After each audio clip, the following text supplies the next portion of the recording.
Europe 1. Le journal du Tour.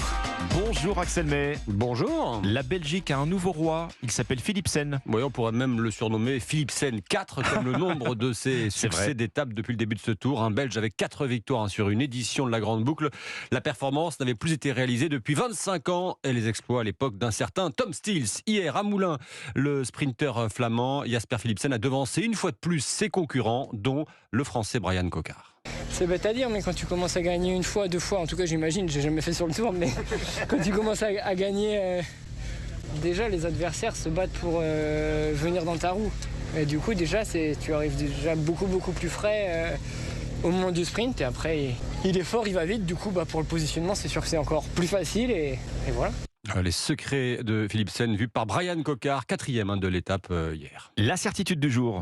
Eh bien, l'étape aujourd'hui ne se terminera pas comme hier avec un sprint massif. La 12e étape présente un parcours accidenté, vallonné entre Roanne et le Beaujolais. Et elle pourrait ressembler à l'étape volcanique d'avant-hier dans le Puy-de-Dôme où les attaques ont fusé. Écoutez ce qu'en pense l'Auvergnat Romain Bardet. Honnêtement, sur le papier, elle a tout pour être encore plus explosive que l'étape d'histoire. Maintenant, elle est suivie de 3 jours difficiles aussi. Donc, il y aura une grosse bagarre pour les baroudeurs, l'échappée. Après, à voir si certains coureurs de classement général sont motivés, parce qu'il y a quand même 3 jours très costauds. Pour moi, c'est les 3 jours consécutifs les plus durs du tour qui nous attendent ce week-end. Voilà, 3 jours en montagne à partir de demain. Romain Bardet au micro européen de Marthe Allange. Mais en attendant, vous l'aurez compris, étape pour baroudeur aujourd'hui. Et enfin, le mot du jour, Axel. Baroudeur, ça veut dire prendre une échappée, aller devant, se faire mal. Et qu'est-ce qui fait une bonne échappée ? Eh bien, Marthe Allange a posé la question à Cyril Gauthier, jeune retraité des pelotons qui a disputé 10 Tours de France. Déjà, la consistance de l'échappée, je pense qu'elle parle par elle-même. S'il y a des costauds et puis si elle est conséquente. Puis après aussi l'écart que le peloton laisse. Des fois, on a pu voir des belles échappées, mais elle ne prenait pas de champ. Donc ça montrait aussi l'ambition du peloton de se jouer la gagne.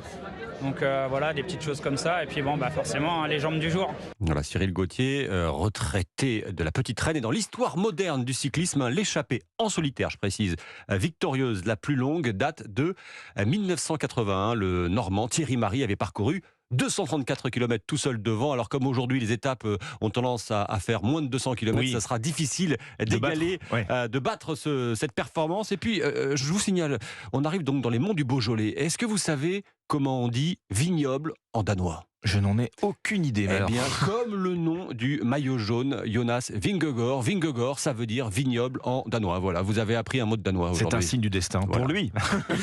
Merci Axel May, le journal du Tour tous les matins à 8h30 sur Europe 1.